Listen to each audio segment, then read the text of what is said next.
जय श्री राधे कृष्ण। आप सभी का आपके अपने YouTube channel VK Mishra present में बहुत बहुत स्वागत है। आइए आज आप सब सुनेंगे विष्णु पुराण द्वितीय अंश में दूसरे अध्याय की कथा।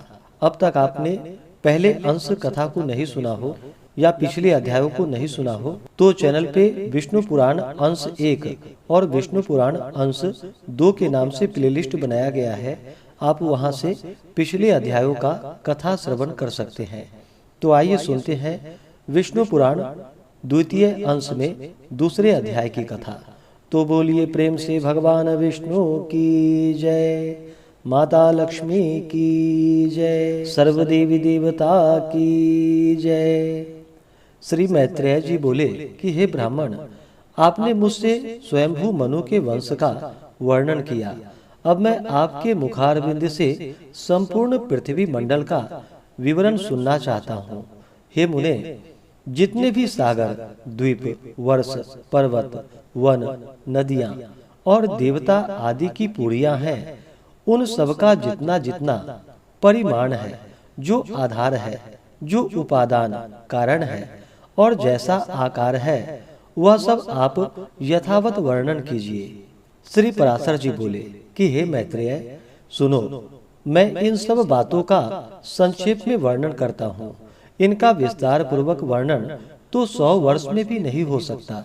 हे द्विज, जम्बू, प्लक्ष, शाल्वमल, कुश, क्रौंच, शाक और सातवां पुष्कर, ये सातों द्वीप चारों ओर से खारे पानी, इक्षुरस, मदिरा, घृत, दधि, दुग्ध और मीठे जल के 7 समुद्रों से घिरे हुए हैं। हे मैत्रेय, जम्बू द्वीप इन सब के मध्य में स्थित है और इसके भी बीचों बीच में स्वर्णमय सुमेरु पर्वत है। इसकी ऊंचाई 84,000 योजन है और नीचे की ओर यह 16,000 योजन पृथ्वी में घुसा हुआ है। इसका विस्तार ऊपरी भाग में 32,000 योजन है तथा नीचे तलहटी में केवल 16,000 योजन है। इस प्रकार यह पर्वत इस पृथ्वी रूप कमल की कर्णिका कोष के समान है। इसके दक्षिण में हिमवान, हेमकूट और निषद तथा उत्तर में नील, श्वेत और श्रृंगी नामक वर्ष पर्वत हैं, जो भिन्न भिन्न वर्षों का विभाग करता है। उनके बीच में 2 पर्वत निषद और नील 1-1 लाख योजन तक फैला हुआ है।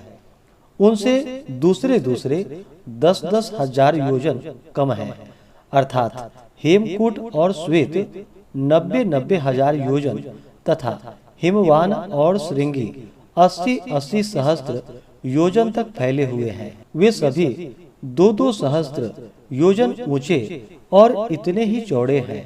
हे द्विज, मेरु पर्वत के दक्षिण की ओर पहला भारतवर्ष है तथा दूसरा किम पुरुष वर्ष और तीसरा हरि वर्ष है। उत्तर की ओर प्रथम रम्यक, फिर हिरण्यमय और तदंतर उत्तर कुरुष वर्ष है, जो द्वीप मंडल की सीमा पर होने के कारण भारतवर्ष के समान धनुषाकार है। हे द्विज श्रेष्ठ, इनमें से प्रत्येक का विस्तार 9-9 हजार योजन है तथा इन सब के बीच में इलावृत्त वर्ष है, जिसमें स्वर्णमय सुमेरु पर्वत खड़ा हुआ है। हे महाभाग, यह इलावृत्त वर्ष सुमेरु के चारों ओर 9,000 योजन तक फैला हुआ है। इसके चारों ओर 4 पर्वत हैं। ये चारों पर्वत मानो सुमेरु को धारण करने के लिए ईश्वरकृत किलियां हैं, क्योंकि इनके बिना ऊपर से विस्तृत और मूल में संकुचित होने के कारण सुमेरु के गिरने की संभावना है। इनमें से मंदराचल पूर्व में गंधमादन, दक्षिण में विपुल, पश्चिम में और सुपा सर्व उत्तर में है। ये सभी 10-10 हजार योजन ऊंचे हैं। इन पर पर्वतों की ध्वजाओं के समान क्रमशः 1100 योजन ऊंचे कदम्ब, जम्बू, पीपल और वट के वृक्ष हैं। हे महामुने, इनमें जम्बू यानी कि जामुन वृक्ष जम्बू द्वीप के नाम का कारण है। उसके फल महान गजराज के समान बड़े होते हैं। जब वे पर्वत पर गिरते हैं तो फटकर सब ओर फैल जाते हैं। उनके रस से निकली जम्बू नाम की प्रसिद्ध नदी वहाँ बहती है, जिसका जल वहाँ के रहने वाले पीते हैं। उसका पान करने से वहाँ के शुद्ध चित्त लोगों को पसीना, दुर्गंध, बुढ़ापा अथवा इंद्रिय क्षय नहीं होता। उसके किनारों की मृत्तिका उस रस से मिलकर मंद मंद वायु से सूखने पर जाम्बू नद नामक स्वर्ण हो जाती है, जो सिद्ध पुरुषों का भूषण है। मेरु के पूर्व में भद्रासु वर्ष और पश्चिम में केतुमाल वर्ष है तथा हे मुनि श्रेष्ठ, इन दोनों के बीच में इलावृत वर्ष है। इसी प्रकार उसके पूर्व की ओर चैत्र रथ, दक्षिण की ओर गंधमादन, पश्चिम की ओर वैभ्राज और उत्तर की ओर नंदक नामक वन है तथा सर्वदा देवताओं से सेवनीय अरुणोदय, महाभद्र, असितोद और मानस ये 4 सरोवर हैं। हे मैत्रेय, शीतांभ, कुमुंद, कुर्री, माल्यवान तथा वैकंक आदि पर्वत भूपद्म की कर्णिकार रूप मेरु के पूर्व दिशा के केसराचल है। त्रिकूट, शिशिर, पतंग, रुचक और निषाद आदि केसराचल उसके दक्षिण की ओर है। शिखिवासा, वैडूर्य, कपिल, गंधमादन और जारुधि आदि उसके पश्चिमीय केसर पर्वत हैं तथा मेरु के अति समीपस्थ इलावृत वर्ष में और जठरादि देशों में स्थित शंखकूट, ऋषभ, हंस, नाग तथा कालंज आदि पर्वत उत्तर दिशा के केसराचल है। हे मैत्रेय, मेरु के ऊपर अंतरिक्ष में 14 सहस्त्र योजन के विस्तार वाली ब्रह्मा जी की महापुरी ब्रह्मपुरी है। उसके सब ओर दिशा एवं विदिशाओं में इंद्रादि लोकपालों के 8 अति रमणीक और विख्यात नगर हैं। विष्णु पादो भवा श्री गंगा जी चंद्र मंडल को चारों ओर से आप्लावित कर स्वर्ग लोक से ब्रह्मपुरी में गिरती हैं। वहां गिरने पर वे चारों दिशाओं में क्रम से सीता, अलकनंदा, चक्षु और भद्रा नाम से चारों भागों में विभक्त हो जाती है। उनमें से सीता पूर्व की ओर आकाश मार्ग से एक पर्वत से दूसरे पर्वत पर जाती हुई अंत में पूर्व स्थित भद्रासु वर्ष को पार कर समुद्र में मिल जाती है। इसी प्रकार हे महामुने, अलकनंदा दक्षिण दिशा की ओर भारतवर्ष में आती है और 7 भागों में विभक्त होकर समुद्र में मिल जाती है। चक्षु पश्चिम दिशा के समस्त पर्वतों को पार कर केतुमाल नामक वर्ष में बहती हुई अंत में सागर में जा गिरती है। तथा हे महामुने, भद्रा उत्तर के पर्वतों और उत्तर कुरुष वर्ष को पार करती हुई उत्तरीय समुद्र में मिल जाती है। माल्यवान और गंधमादन पर्वत उत्तर तथा दक्षिण की ओर नीलाचल और निषद पर्वत तक फैले हुए हैं। उन दोनों के बीच में कर्णिकाकार मेरु पर्वत स्थित है। हे मैत्रेय, मर्यादा पर्वतों के बहिर्भाग में स्थित भारत, केतुमाल, भद्राश्व और कुरुवर्ष इस लोक पद्म के पत्तों के समान है।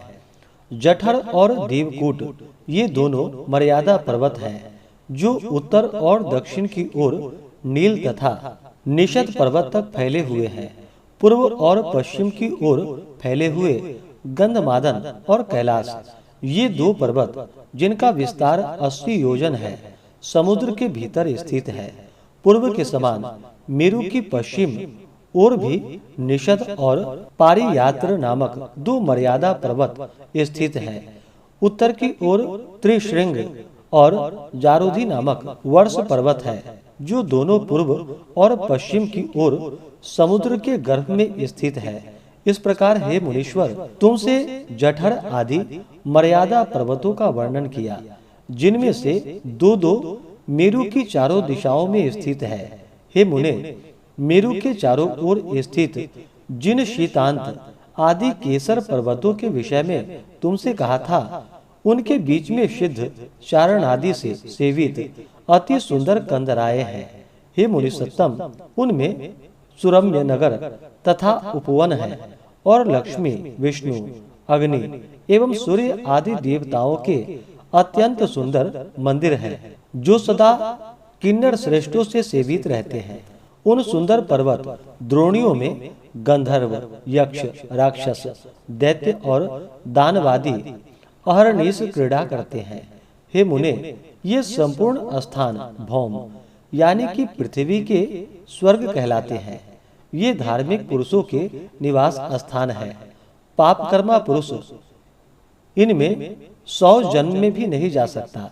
हे द्विज, श्री विष्णु भगवान भद्रासु वर्ष में हयग्रीव रूप से, केतुमाल वर्ष में वाराह रूप से और भारत वर्ष में कुर्म रूप से रहते हैं तथा वे भक्त प्रतिपालक श्री गोविंद कुरु वर्ष में मत्स्य रूप से रहते हैं। इस प्रकार वे सर्वमय, सर्वगामी हरि विश्व रूप से सर्वत्र ही रहते हैं। हे मैत्रेय, वे सबके आधारभूत और सर्वात्मक हैं। हे महामुने, किम पुरुष आदि जो 8 वर्ष हैं, उनमें शोक, श्रम, उद्वेग और क्षुधा का भय आदि कुछ भी नहीं होता। वहाँ की प्रजा स्वस्थ, आतंकहीन और समस्त दुखों से रहित है तथा वहाँ के लोग 10-12 हजार वर्ष की स्थिर आयु वाले होते हैं। उनमें वर्षा कभी नहीं होती, केवल पार्थिव जल ही है और न उन स्थानों में कृत त्रेतादि युगों की ही कल्पना है। हे द्विजोत्तम, इन सभी वर्षों में 7-7 कुल पर्वत हैं और उनसे निकलती हुई सैकड़ों नदियां हैं। इस प्रकार से श्री विष्णु पुराण द्वितीय अंश में दूसरे अध्याय की कथा पूर्ण हुई। तो बोलिए प्रेम से भगवान विष्णु की जय, माता लक्ष्मी की जय, सर्वदेवी देवता की जय। इसके आगे की कथा जो कि आप अगले अध्याय में सुनेंगे। इसी प्रकार से व्रत पूजा के बारे में जानने के लिए, कथा को सुनने के लिए चैनल पे अगर आप पहली बार आए हैं तो चैनल को लाल बटन दबा करके सब्सक्राइब करें, साथ में बेल आइकन घंटी को दबाएं ताकि आने वाली वीडियो का नोटिफिकेशन आपको समय से मिलता रहे। वीडियो को लाइक करें, शेयर करें। सुखी रहें और स्वस्थ रहें। जय श्री राधे कृष्ण। धन्यवाद।